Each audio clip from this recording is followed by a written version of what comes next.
experienced.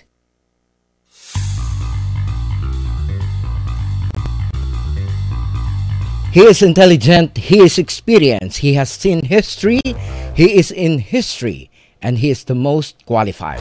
Isang mapagpalang gabi po ng Lunes, mga kababayan. Ito po ang palatuntunang Itanong Mo kay Manong Johnny.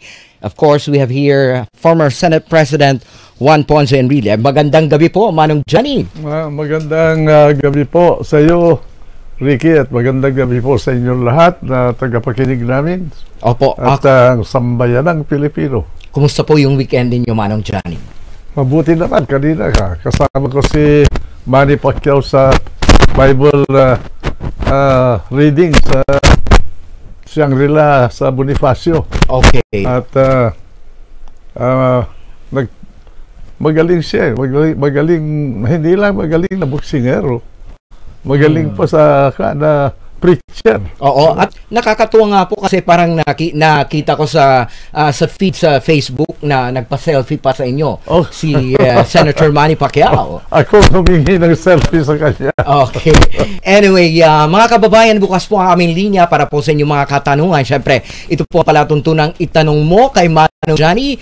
Bukas po ang aming text hotline na 0920-837-9790. Okay, puro nga ng konti kasi parang hindi ko mabasa. Ulitin ko lamang po, 0920-837-9790 para po sa inyong katanungan kay Manong Johnny, former Senate President Juan Ponce Enrile, mga kababayan. At syempre, bukas din po ang aming hotlines na 519-1875, 519-1876. Manong Johnny, kumusta po muna yung weekend po ninyo at dumalo yata po kayo kahapon sa isa pong pulong balitaan sa lungsod ng Maynila. Araw-araw yan, Ricky. Meron akong pinupunta ng mga media appearances kahapon, yung kapihan sa Dapitan, at saka kanina, umaga, yung Bible prayer ginawa sa Enrile, at ngayong gabi nandito ka sa Inquiry Radio. Yes. Para sagutin lahat ng mga katanungan ninyo. Kung alam ko ang sagot, ibibigay ko sa inyo. Alright. Okay, so muli po mga kababayan, para doon sa mapipili naming magandang tanong para kay Manong Johnny, ay mananalo po sila ng 300 peso load.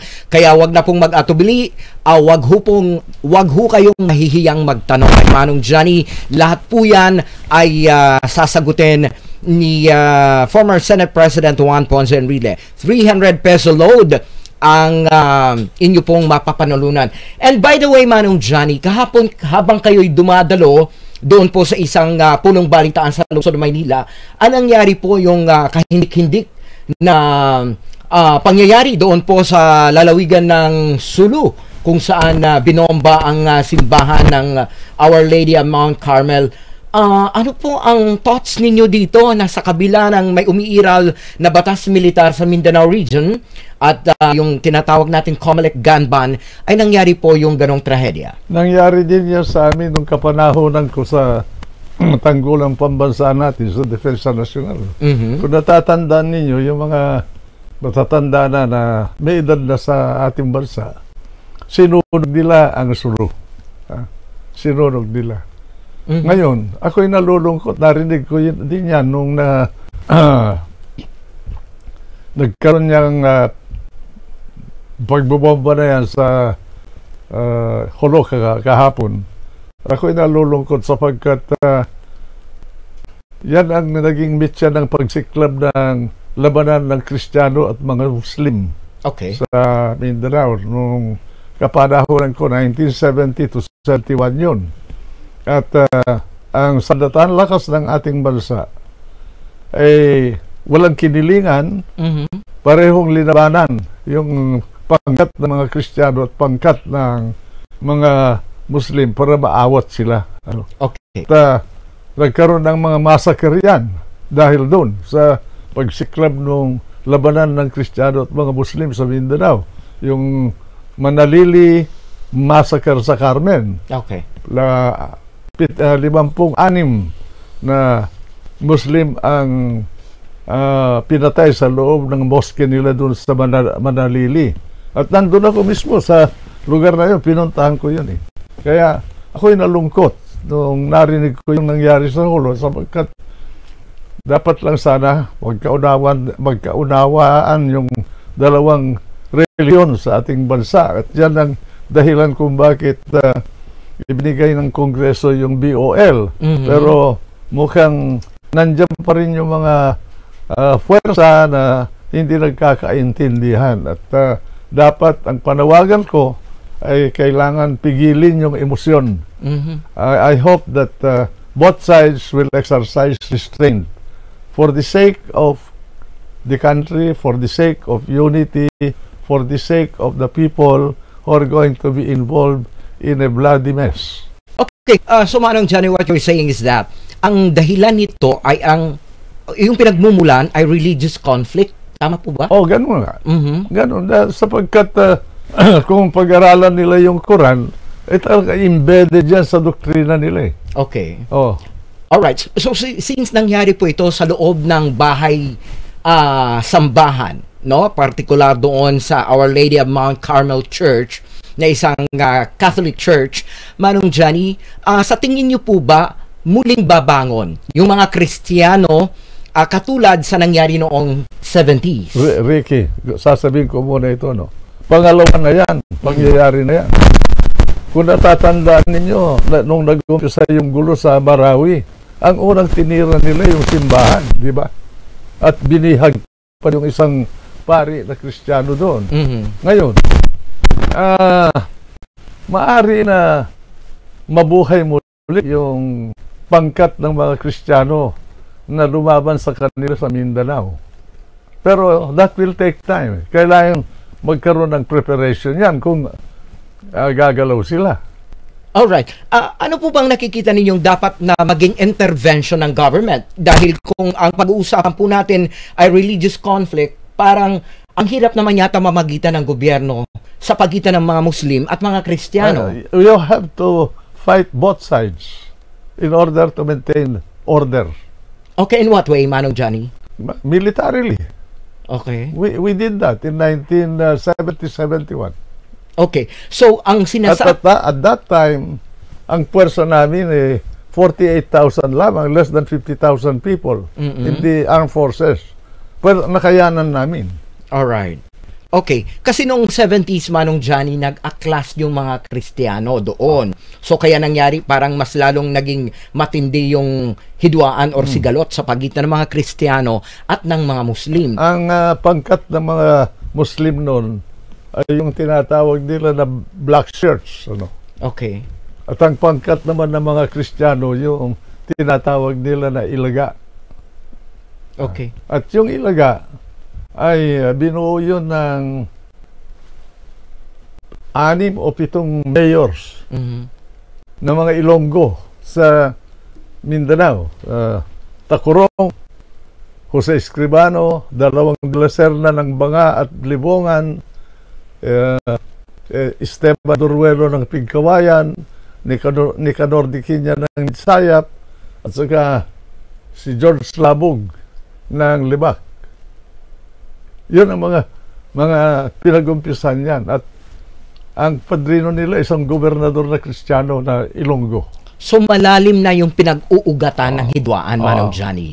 Kasama ng politika dyan. Kasama ng politika. Alright, kasi ang naging move ng gobyerno in order to accommodate dito po sa mga extremist group or mga dating lumalaban sa gobyerno ay ipagkaloob yung sarili nilang otonomiya sa pamamagitan nito pong Bangsamoro Organic Law na magtatatag ng Bangsamoro Government or Autonomous Region in Muslim Mindanao, no? Na magpapalawig doon sa existing ARMM.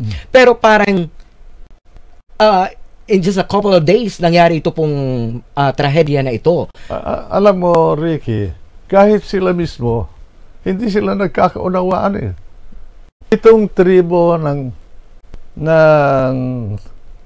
Muslims ang nandyan sa Mindanao. Pero yung 7 tribo, hindi nagkakaunawaan yan. They're not united. Nandyan ang mga Iranons, nandyan ang mga Maranaos, Maguindanaoans, Yaka sa Basilan, Tausog sa Sulu, Samar sa Tawi-Tawi, Mulbog sa Palawan. Ay, yung mga yan, di nagkakaunawaan. They have different dialects, different cultures. Ang elemento lang na common sa kanila ay ang kanilang relihiyon. Pero even yan man meron sa kanila naniniwala ng Shia, meron sa kanila naniniwala ng Sunni, iba-ibang parang Protestante at Katoliko yan. Katoliko. At maraming sekta yung Islamism. Okay.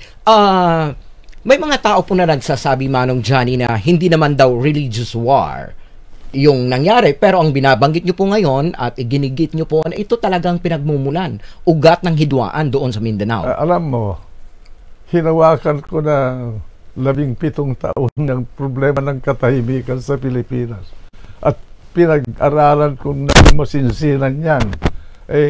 Kaya ang mga nagsasabi na hindi dahil sa hidwaan ng relihiyon, yung bagay na yan, pangmunduhan yan yung hidwaan na yan. Sa Middle East, Iran at Saudi Arabia nag-aaway. Kaya lahat ng mga bansa sa buong mundo na may mga Muslim, maingat sila sa mga ganitong pangyayari. At China, napakalaking bansa niyan. Pero meron silang more than 150 million Muslim sa Xinjiang. Sa India, ganun din. Meron silang malaking populasyon. Out of 1.3 billion Indians, malaki yung kanilang Muslim population sa India. Hindi napasama doon sa Pakistan, At sa ganun din sa Thailand, meron din sa mga iba't ibang bansa dito sa Asia. Okay. Babangon po ba daw yung mga ilaga, Manong Johnny? Ano ang gagawin ng mga Katoliko kung sakasakali? Hindi natin alam. Kung Katoliko rin yung mga karamihan sa kanila. Mga Catholics yun, yung mga ilaga. Naniniwala sa Christianity. Halo-halo yan. Meron din mga Ilocano na napasama sa mga grupo na yan. Sumama sila. Yung mga Ilocano sa Mindanao. Okay. So, ito pong problema natin sa religion or religious conflict ay international crisis ito, Manong Johnny. Masasabi ko, yan locally, it is a religious conflict. Nagsanga-sanga na yung problema. Yan, halo yan, magkahalo. Ngayon, ang nakakatakot dito at dapat natin pag-iingatan ay punduhan ng magkabila na panig ng Islam, yung mga grupo-grupo din ng mga Muslim sa Pilipinas. Okay. Yung pangkat ng Iran, yung pangkat ng Saudi Arabia. Magkaiba yan Pati Saudi Arabia at Iran, mag-gegerya yan Okay. Pero Manong Johnny, parang naiba lang tayo ng bahagya ngayon ng sitwasyon sapagkat na-penetrate na ho tayo ng mga katulad ng ISIS, ng iba't ibang mga international terrorist group na nandiyan sa Mindanao. Alam mo doon sa Marawi, ang balita ko, hindi lang yung mga Mauti ang napatay doon Merong mga Indonesians kasama doon, mga Indonesians, merong mga Syrians, merong mga Malaysians. Yung kasama ng mga Mauti doon sa Marawi na namatay. Okay. Ano ibig sabihin yan? Ibig sabihin yan, meron na silang similya dito sa ating bansa. Kung yan, magkakagulo dyan,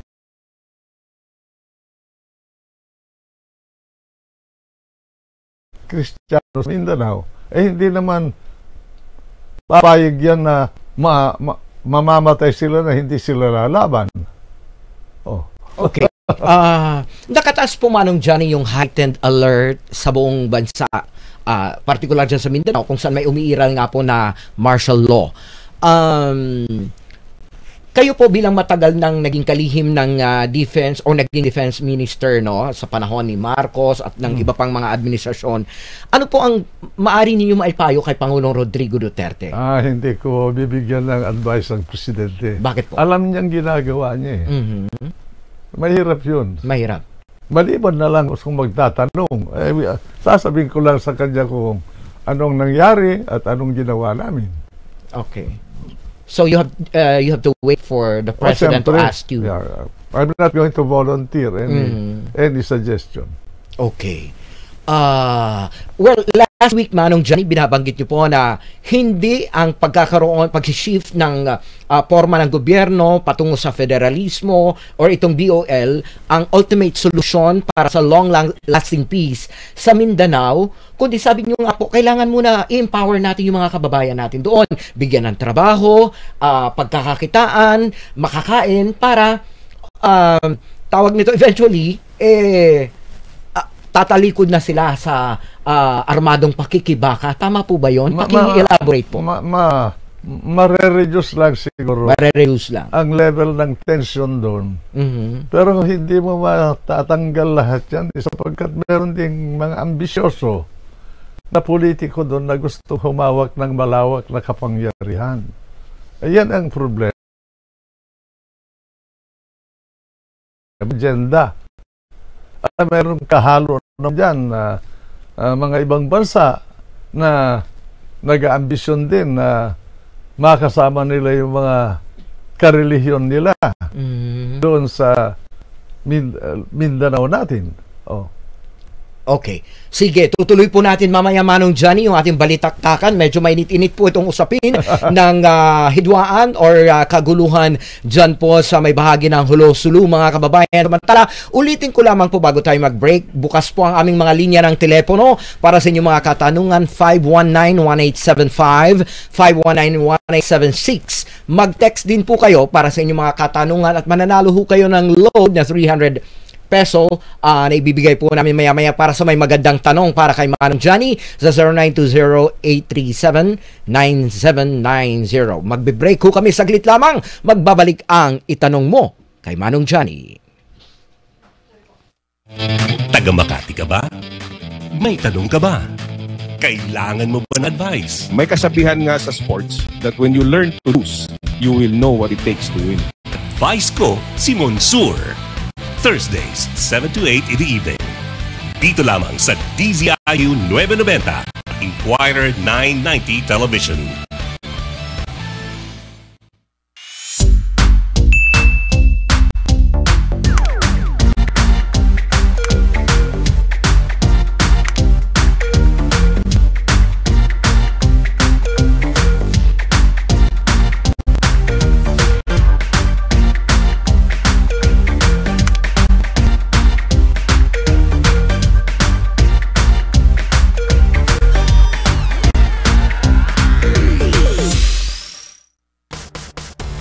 No script. No prepared questions.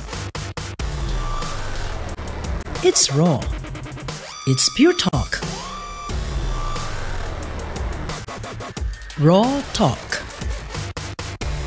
Wednesday nights from 7 to 8 in the evening on Radyo Inquirer 990 and Inquirer 990 TV. Marami ngayon lang nagpapakilala. Meron ding mga sikat, meron ding malakayanan. Pero iilan lang ang singlawak ng kanyang kaalaman. At singlalim ng kanyang karahasan. Iilan lang ang subok na at di umaatras sa laban. Yan ang loading natin. Pet malo pa rin sa talas at galing. The one and only. Manong Johnny Namin! Gusto ko hati ka!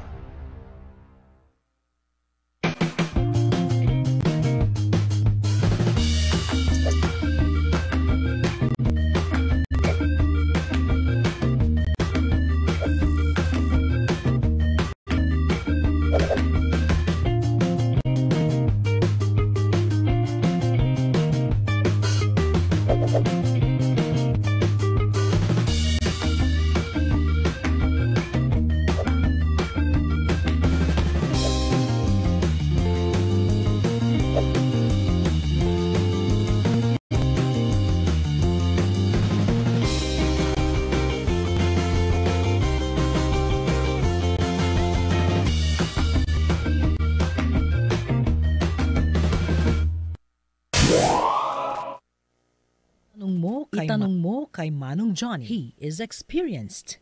He is intelligent. He can discuss anything.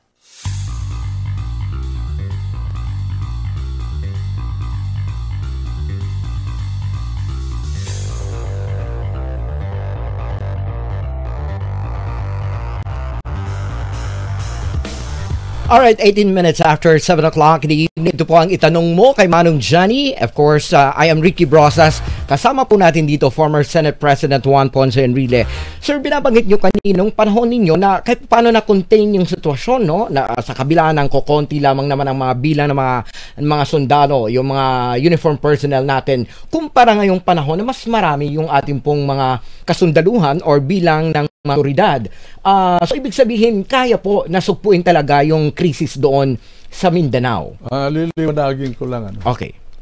Ako, apabor ako doon sa BOL na gawin yon at give peace in Mindanao a chance. Pero ang sinasabi ko lang ngayon, para maunawaan yung na maklaro ko ito, at maunawaan ng mga nakikinig sa atin, ang magiging sitwasyon ngayon ay medyo mas salmuot sa Mindanao dahil diso sa mga event na nangyari. At sana magkakaroon ng restraint ang mga Kristiyano para hindi lalong magiging sasama itong pangyayari na nangyari na. They must exercise restraint.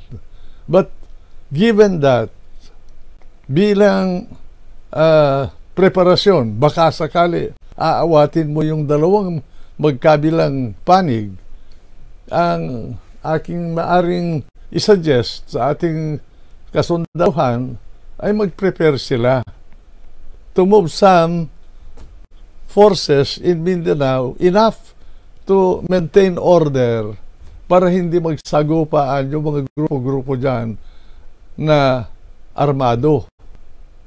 Ayun ang aking payo. Okay.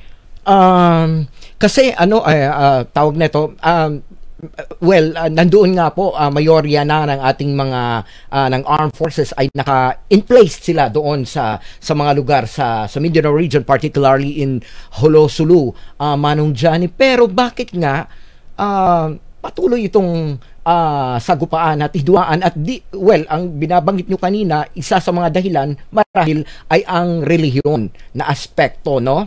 Kasama na rin yung politika dahil napag-uusapan po natin ngayon yung BOL. Ibig sabihin nyo po, nakapag-agitate ito pong isinulong na BOL para, by the way, Manong Johnny, no ang naging vote ng Jolo para doon sa BOL. Ang Sulu hindi sumama. That is tausog. Kaya marahil yung mga Suluano ay baka sa isang pangkat doon ang gumawa noon. Hindi ko alam. Ayan, sa totoo lang hindi ko alam. Ang nakakaalam lang dyan ngayon, yung intelligence service ng militar. Because that is their function, to gather the information. Kaya, ang masasabi ko lang, both sides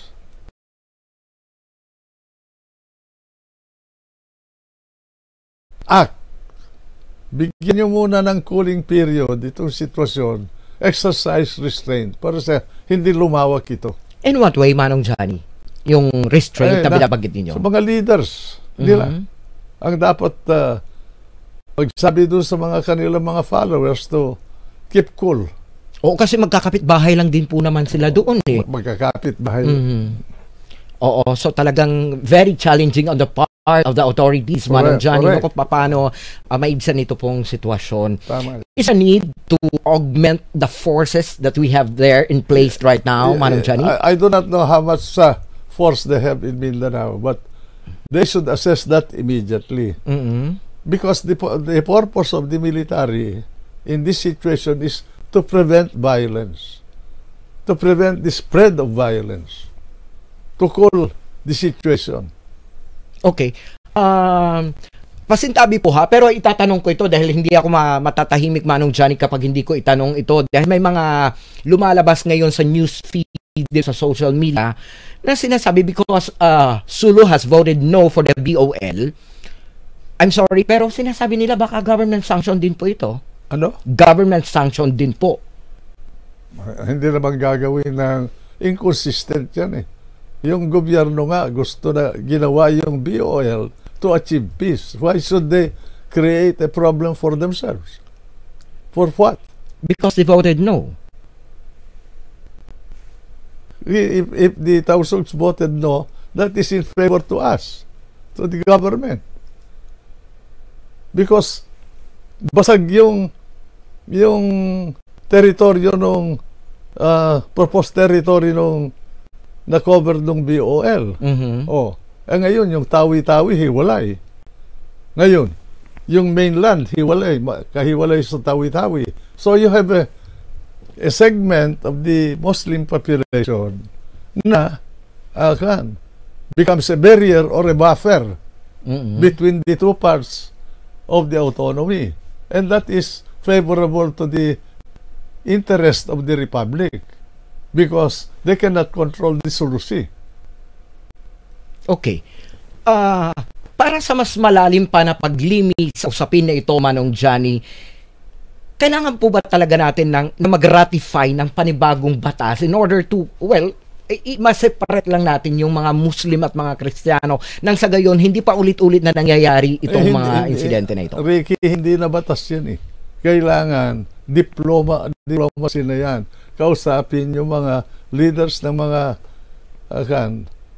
mga Kristiyano at leaders ng mga Muslim na hold your people. If you can hold them, ano. Okay. All right. Okay. We have questions here, Manong Johnny. Sabi dito, maray na gabi po, Kuya Ricky at Manong Johnny, Juan, Ponce, Enrile. Itatanong ko lang, ano po para sa inyo ang best solution para matigil ang gulo sa Mindanao at para umunlad sila? From Analisa de Feo ng Bacon, Sorsogon. At this point, hindi ko masasagot yan. Dahil kung sasagutin ka yan, maraming aspeto yan. At I'm not in a position to give any answer until I analyze the political and military situation in the area. Okay. You said earlier, Man Johnny, na kailangan kausapin yung magkabilang panig. Who is the most qualified to talk between the two parties? The Department of National Defense and the Department of Interior and Local Government. They should talk to Haji Murad. They should talk to the political leaders of Sulu. Di ba? And then the Bishop of Mindanao will have Bishop Ulama.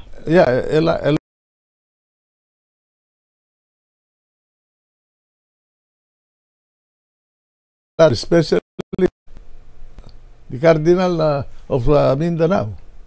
Oh. Okay. Sige. How about Miss Wari, Manong Johnny? May papel ba siya dito sa... Well, dapat kausapin si Nur Biswari because he is the head of the Muslim group in Sulu.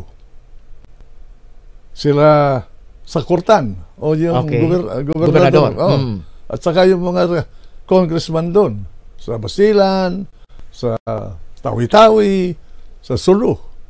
Dapat kausapin yung mga yun.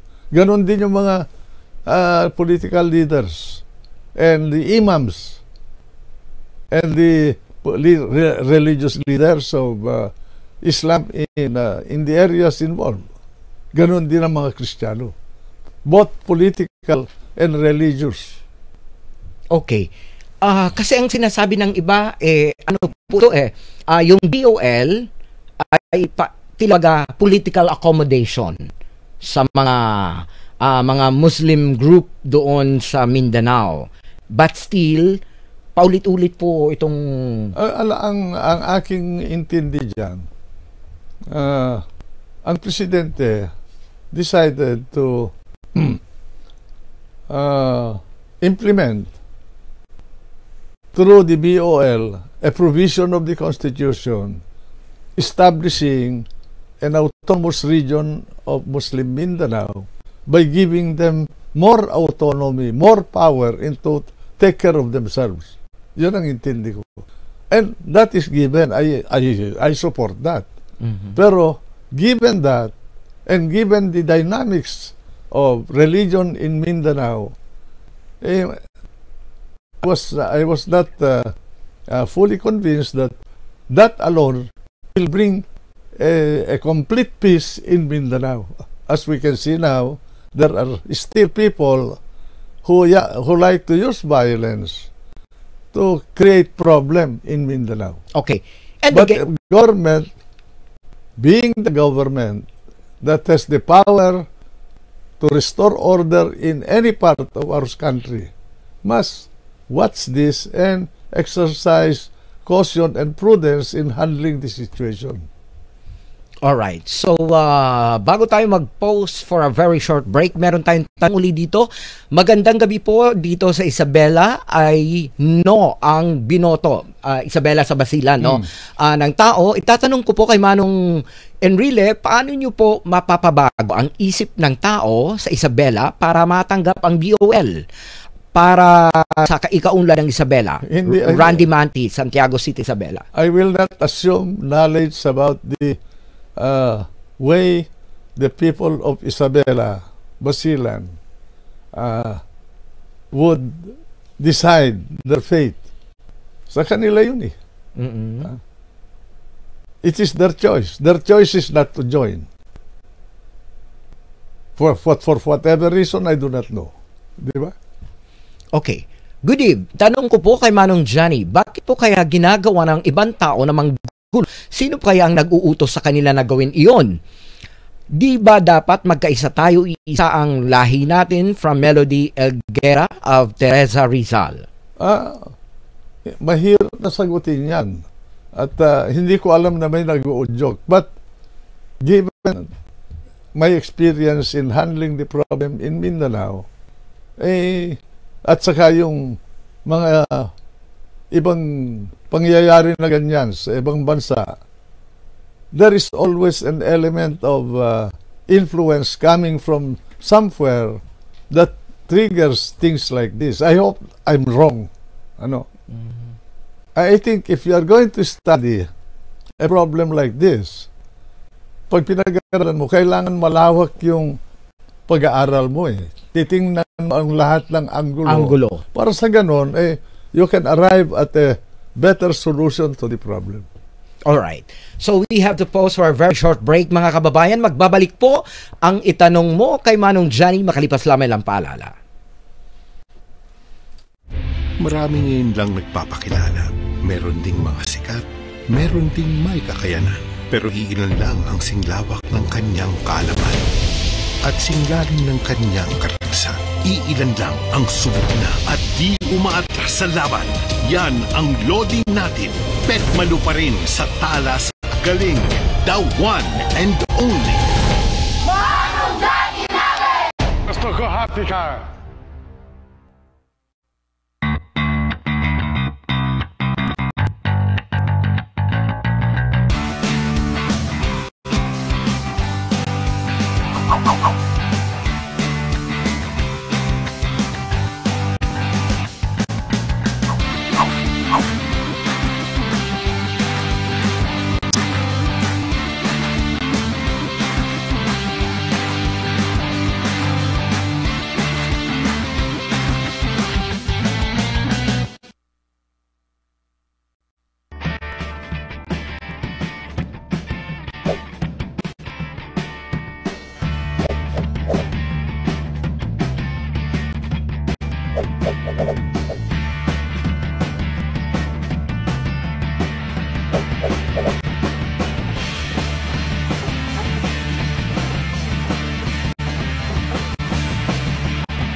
No script. No prepared questions. It's raw. It's pure talk. Raw Talk. Wednesday nights from 7 to 8 in the evening on Radyo Inquirer Nueva and Inquirer 990 TV. Taga Makati ka ba? May tanong ka ba? Kailangan mo ba ng advice? May kasabihan nga sa sports that when you learn to lose, you will know what it takes to win. Advice ko si Monsur. Thursdays, 7 to 8 in the evening. Dito lamang sa DZIQ 990 at Inquirer 990 Television. He is intelligent. I've seen history from the time of the Americans all the way to now. He is experienced. God was with us. He can discuss anything. Can I come back? Itanong mo kay Manong Johnny. Mondays, 7 to 8 in the evening. Only on DZIQ, Radyo Inquirer 990 and Inquirer 990 Television. Ang maglingkod ay pag-ibig. Ang pag-ibig ay paglilingkod. It would be a better year for all of us sapagkat nakita natin ang pagkakamali natin noong nakaraan na taon na siguro pwede natin baguhin. A New Life with Bingbong. Tuesdays, 7 to 8 in the evening. Dito lamang sa Radyo Inquirer 990 at Inquirer 990 TV.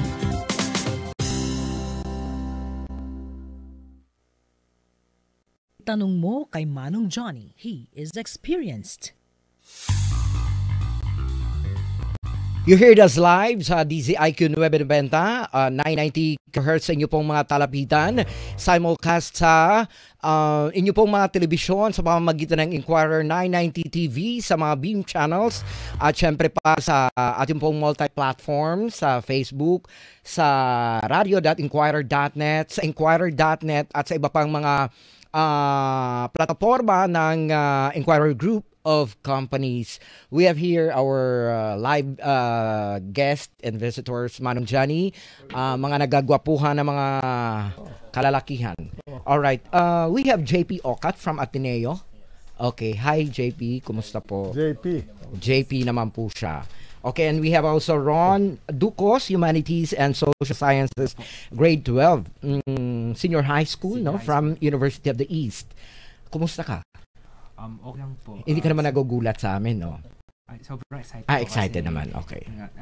Nandito po yung isa sa mga parang living encyclopedia kasi lahat na gano'n. Hindi naman. And we also have here Obed de la Cruz from Coalition of Christians for Change ng University of the East, Manila. Alright. Hi sir, good evening. Hello po, You're magandang a gabi po. professor? Yeah, I'm there. I'm his teacher. Parang di halata, parang estudyante ka rin. Salamat po. Oo. Sige. Bibigyan namin kayo ng pagkakataon na magtanong kay Manong Johnny. Sino mauna? Okay. Ang pinaka-pogi muna. Okay daw po eh. Okay, so good evening. Good evening, lakas mo lang. Okay, so my question wouldn't be very deep, pero like you've been in the government, you've been into politics for like 4 decades now, so I assume you've done it all, you've seen it all. So if there's anything that you have not done or anything that you wish to do in the coming term, what would that be? Well, I have done all that I have to do while I was in the Senate. But there are things that came up and are coming up impinging on the interest of the country that must be attended to today. And like the issue of federalism, okay? Like the issue of rising inflation, like the issue of dwindling supply of fuel in the world. All of this will affect us, like the dwindling purchasing power of, or rather, the exchange rate between the Philippine peso and foreign currencies, and so forth and so on, and the coming recession in Europe, the impact of that on the economy of the country. And I would like to participate in discussing these issues in the halls of Congress. Okay, so my follow-up question would be, if there's one thing that the country needs today, what would that be and how would you like to address it? Jobs, investments. Those two must be attended to by government. Without adequate foreign and domestic investment, you cannot create jobs. And the jobs will give economic well-being to the people. It creates consumers that will move the economy and that will produce the taxes to give revenue to the state, so that it can render public services. Thank you, sir. Okay. Thank you very much for that question, JP. And we also have here Ron Ducos. Ron, your question? Alam niyo naman po recently na merong bombing sa Sulut, diba po? And tanong ko lang po, even na sa martial law na po yung Mindanao, bakit meron po rin pong mga bombings na nangyari, may mga terrorist attacks pa rin po. So ano pong tingin doon sa effectivity ng martial law ni Duterte sa Alam mo, martial law is only a mechanism to initially control a given critical situation in the country. But that will not provide a solution. You have to continue to do your job as in governance, in controlling the situation until that problem is dissipated. Maybe the problem is not dissipated yet, and it's continuing. So that's why ang mga leaders natin decided to extend martial law. That is also what happened to us during the time of Marcos. You know. So, follow-up question ko po. Pag nanalo po kayo, if ever sa Senado, ano po yung magiging step nyo po to combat terrorism? Ano po yung magiging overall step nyo to improve our national security? Well, the first thing is improve the economy of the country. The economy produces the money for the government to maintain order in the country, to buy, to provide weapons, to train people, and to orient them in pacification of the country in order to create order. So, yung natural root cause pala ng parang insurgency po is the failure of the state to provide the basic needs of the people. Correct. Poverty is the basic reason for violence in any society, whether it is the Philippines, America, Germany, France, or whatever. So, okay. All right, Ron. So that is why you need to study hard in order for you to have a good job in the future. By the way, I'll tell you, young men, you are going to inherit this country. You will be the generation that will control it. We have to do our jobs in our time now to provide this stage for you. If we make mistakes, you will be the one to suffer. So, my advice to you is, in the coming election, select your leaders who will provide you the means to survive in the future. Okay. And of course, kailangan yung leader na pipiliin ninyo, magiging happy kayo. Di ba? Siyempre, kailangan happy sila doon sa leaders. Alright. And also we have here Sir Obed de la Cruz. Sir, please tell us first, very brief lang dito sa Coalition for Christians for Change. Okay. Yung sa Coalition of Christians for Change po, we have been appearing sa Congress sa mga ibang mga issues doon. And then we've also submitted position papers sa Senate. We've been invited to be as resource persons, ganun po. So we've been going around, ganun, tas dati may signature campaign kami. So that's why yun po yung ginagawa ng coalition namin. Okay. So what is your question? Well, sa question ko po ngayon is kasi po more than 50% ng mga Pilipino ngayon ay under 25. Tapos karamihan daw po ng mga jobless ay yung under 30. So ano po kayo mga pwede nating gawin, kasi nga po, 'di ba, sabi niyo po there are economic problems, para para matulungan yung ating mga kabataan na magkaroon ng trabaho. Kailangan yan buksan natin ang bansa natin sa mga banyagang kapital. Kasi ang nangyari sa atin, overprotective tayo sa ating mga negosyante sa Pilipinas. Pero pag yumaman yung ating mga negosyante, hindi nila iniiwan yung pera nila rito, ilinalabas nila. At ginagamit nila sa negosyo din. Anong ibig sabihin nun? Hindi, yung mga nakikinabang doon sa kapital na napundar dito sa Pilipinas, ibang bansa, yung mga unemployed doon. Dapat yung pera na yun nandito at aakitin natin yung kapital ng buong mundo na pumunta ito. Hindi mo naalis yan eh. Kailangan gamitin natin sila para umunlad dito ang bayan, magkaroon ng trabaho ang ating mga tao na walang trabaho. Para walang manggugulo. At least we can minimize violence sa ating bansa. Opo. Pero follow-up question po, iba kasi natatakot po na iba natatakot na baka daw kontrolin tayo ng mga banyagang investors. Napakahina naman ng paniniwala natin sa kakayahan ng Pilipino na kontrolin ang sitwasyon nila sa kanilang bansa. Kailan ba tayo matuto? When are we going to regain our self-confidence? If we are going to take that attitude all the time. That is probably the psychological bent of those who are enjoying the benefits of protectionism in the country, to the detriment of the needy Filipinos. Salamat po, Manong Johnny. All right. That's all. Thank you very much sa ating pong mga bisita. Salamat po. At mamaya magbabalik pa tayo sa iba pang mga katanungan. All the time, Ricky. All the time. All right. So lahat naman daw po ng mga tanong basta kayang sagutin.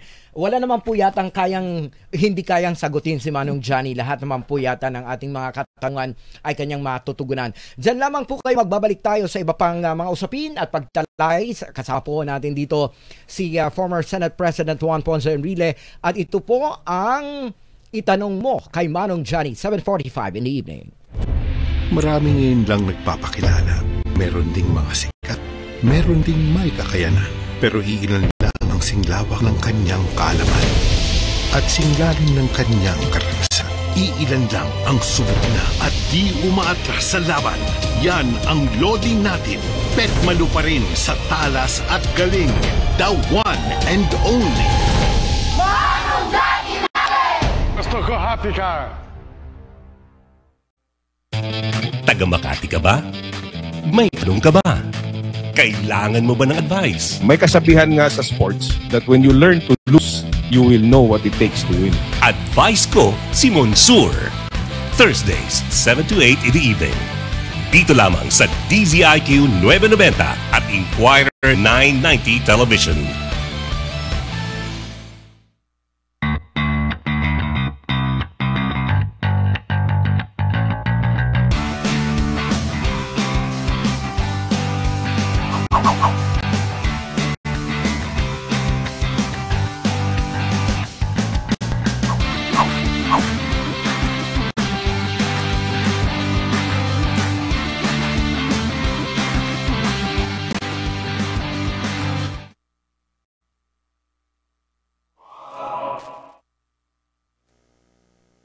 Itanong mo kay Manong Johnny.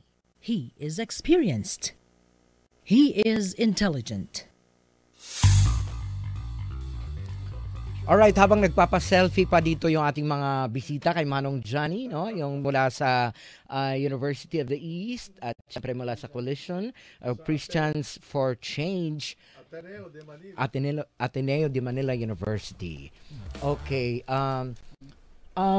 siguro tanungin ko muna nga si ito na lang si Obet, no? Si Obet. Ano yung pakiramdam na kasama ang dating Senate President at syempre sabi nga kanina ng isang kasama ninyo, living encyclopedia. Well, sa akin po, I don't see him just a Senate President, but somebody who has been through a long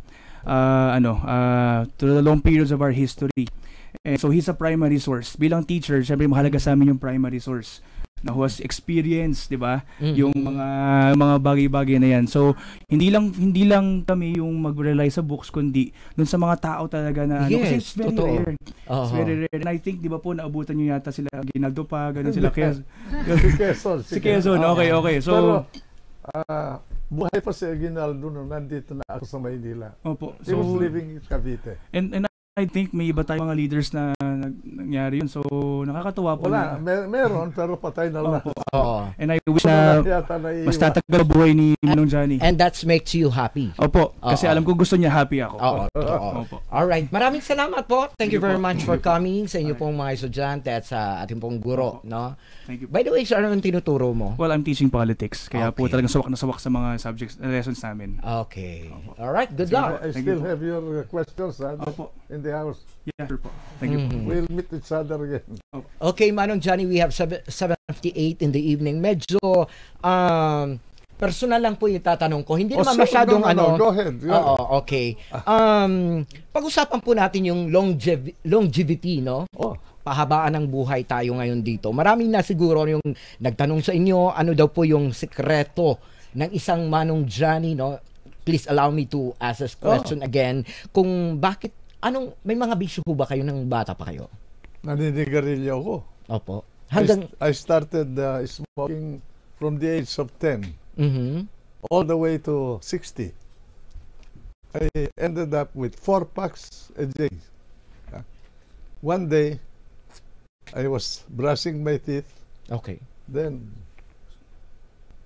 I spit, and then I saw what went out from my... Okay. And I decided to stop. I crumpled all my cigarettes. I gave up all my lighters. And from then on, I did not touch a cigarette. So far ako, hindi ko pa naman nararanasan yan. Siguro kailangan ko na rin itigil. Anyway, aside from smoking, ano pa yung ibang bisyo ninyo? I do not drink. Ganun po. I do not drink. Kahit wine, hindi kayo umiinom?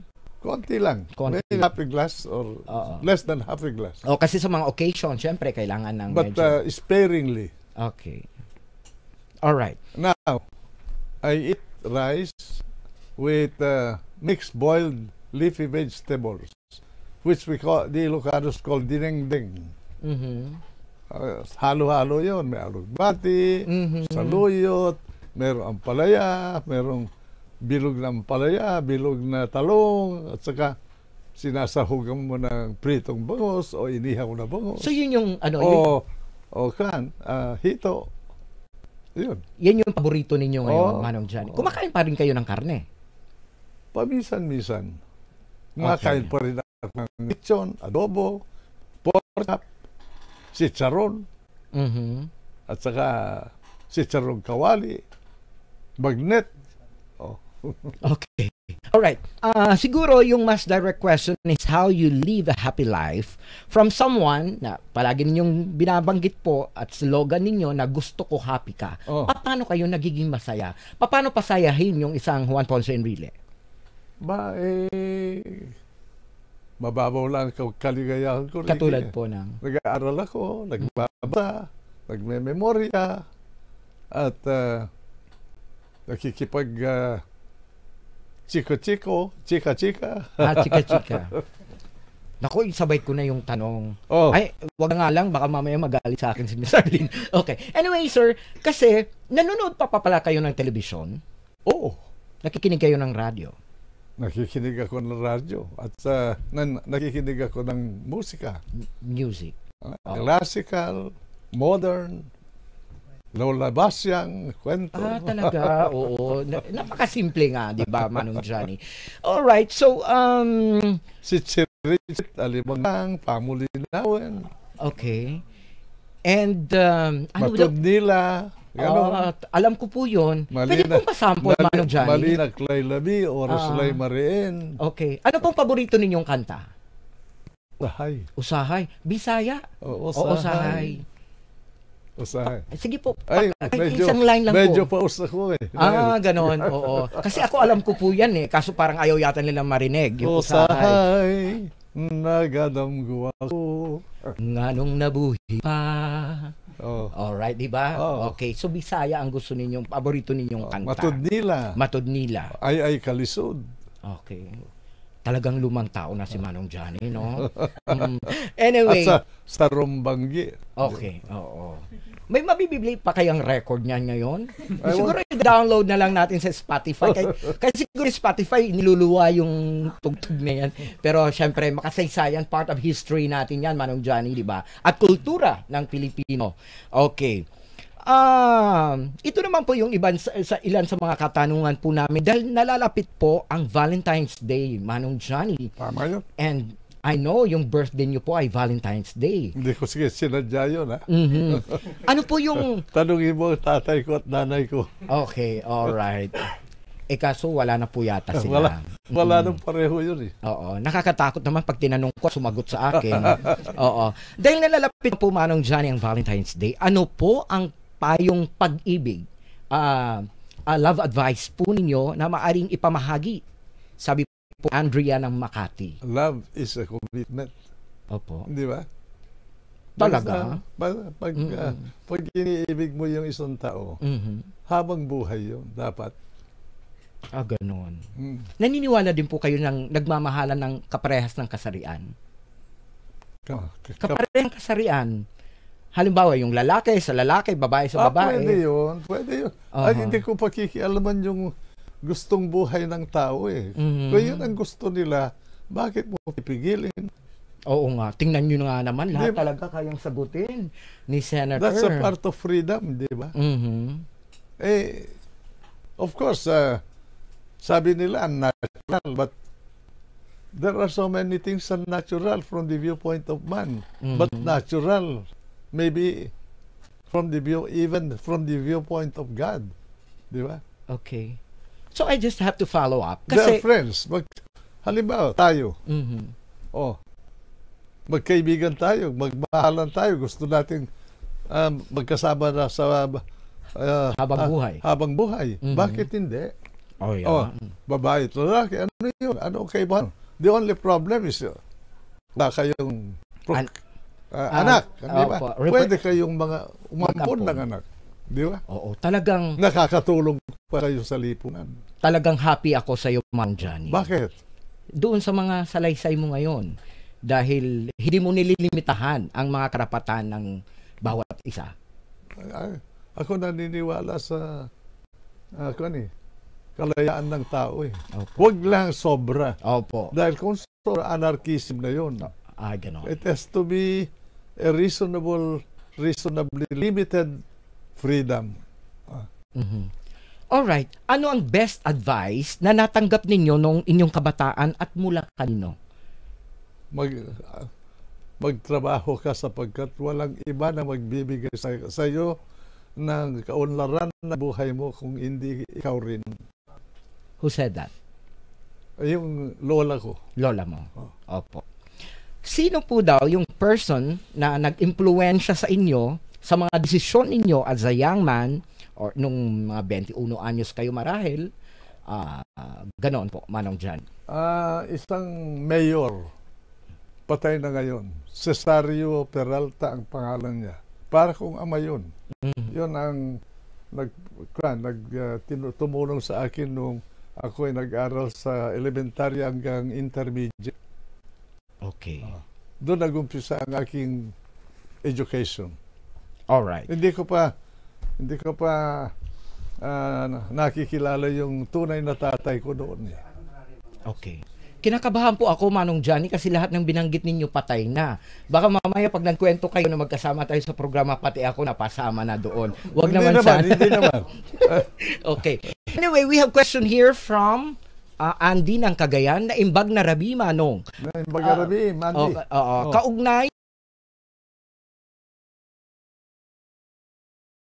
na pagpapasok sa Jolo Cathedral, kulang din po ba ang ginagawa ng pulis at militar? Diyos ti Agina. Okay. Sapat ang ginagawa nila, pero hindi mo naman mababantayan ang lahat ng tao sa Pilipinas eh. Ilan lang ang kapulisan natin at ilan ang populasyon ng bansa natin. Sa Mindanao lang. Ang ating mga kapatid na mga Muslim eh 7 milyon yan. Ilan lang ang ating kapulisan, wala pa yatang 200,000 eh. Paano mo mababantayan lahat yung gustong manggulo? Kaya, binigyan ng kapangyarihan, ang taong bayan nagbigay ng kapangyarihan sa presidente na pag magulo ang bansa, gamitin mo ito para masugpo yung problema ng law and order, katahimikan. At para sa ganon, maumpisan ninyo na palamigin ang nangyayaring violence o madugong ginagawa ng mga kababayan natin na hindi nag-iisip. Okay. Maybe we have last question here from Joshua Batrina. Ano po ang DZIQ? Ano po ang dahilan kung bakit hindi po nagkakaahon sa kahirapan ang ating bansa, Manong Johnny? At kapag senador po kayo uli, ano po ang gagawin nyo para sa mga senior at mga may kapansanan? Unang-una, walang bansa na kumpleto ang kanilang kaligayahan. Maraming bansa na mas maraming mahihirap kaysa sa atin. Sa China na lang, pinakatanyag ngayon na ekonomiya yan, pinakamalaki. Opo. Ha? Pero doon sa kanilang population of 1,450,000,000, kalahati niyan, more than kalahati, ay talagang mas mahirap pa sa mahihirap natin. Ganyan eh. Kahit na sa Middle East, sa Iran, ganun, sa Iraq, sa Saudi Arabia, ganun din. Kaya yung mga sinasabi na full employment, impossible yan. Okay. Alright. Naku, talagang nag-enjoy ako. Nakakatuwa, Manong Johnny, yung balitaktakan natin, yung diskusyon natin ngayon. Actually, nami-mesmerize ako kasi parang lahat alam po ninyo eh. Pumunta ka sa probinsya ng Yunnan, Tibet, Xinjiang, Sichuan, Inner Mongolia, sa China. This is interior China. Napakahirap ng buhay ng mga tao dyan. Ngayon lang, nag-uumpisa sila na hinaharap ng gobyerno ng China. There are actually 5 Chinas. You have interior China, northern China, central China, south China, and Taiwan. Okay. So kung nagawa nila yon, Manong Johnny, kayang-kaya din natin dito sa Pilipinas. Kaya natin. Kaya ang kailangan, we must improve our educational system. Itong mga kabataan. We must emphasize science, mathematics, and more engineers sa ating bansa. Yung mga this generation and the next generation, we must foster and support students who will go to science, mathematics, and engineers. That is the secret of Singapore. That is the secret of China. That's the secret of all the developed countries. Okay. Alright. Maraming salamat po, Manong Johnny. We have here 4 winners doon po sa ating mga nagtanong, no? Sa gusto ko, happy ka. Ay, hindi. Itanong nyo kay Manong Johnny. Ang mga nanalo po ay si Randy Mante mula sa Santiago City, Isabela. Palakpakan. Si Melody Elgera from Teresa Rizal, Andy ng Cagayan, at Andrea ng Makati. Alright.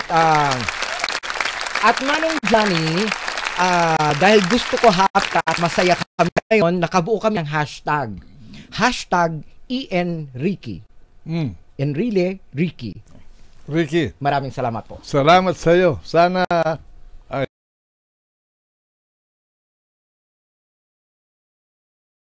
po yan, Manong Johnny. Salamat. At sa tulong ninyo. Opo. At syempre, sa tulong ng ating mga katulad nito mga kabataan. Mga kabataan, syempre, ito ang aking alagaan eh. Kaya ako na pupunta doon para, gaya ng sinabi ko, kailangan gagawa ng mga paraan para hindi sila magkakaroon ng problema sa darating na panahon. Pag panahon na nila nahawakan ng bansa natin, matatag sana ang lipunan natin. Okay. Mukha namang happy sila. Thank you very much po. Gusto ko happy kayong lahat. Okay. Maraming salamat hanggang sa susunod na Lunes. Ako po si Ricky Brosas. Gusto ko happy ka.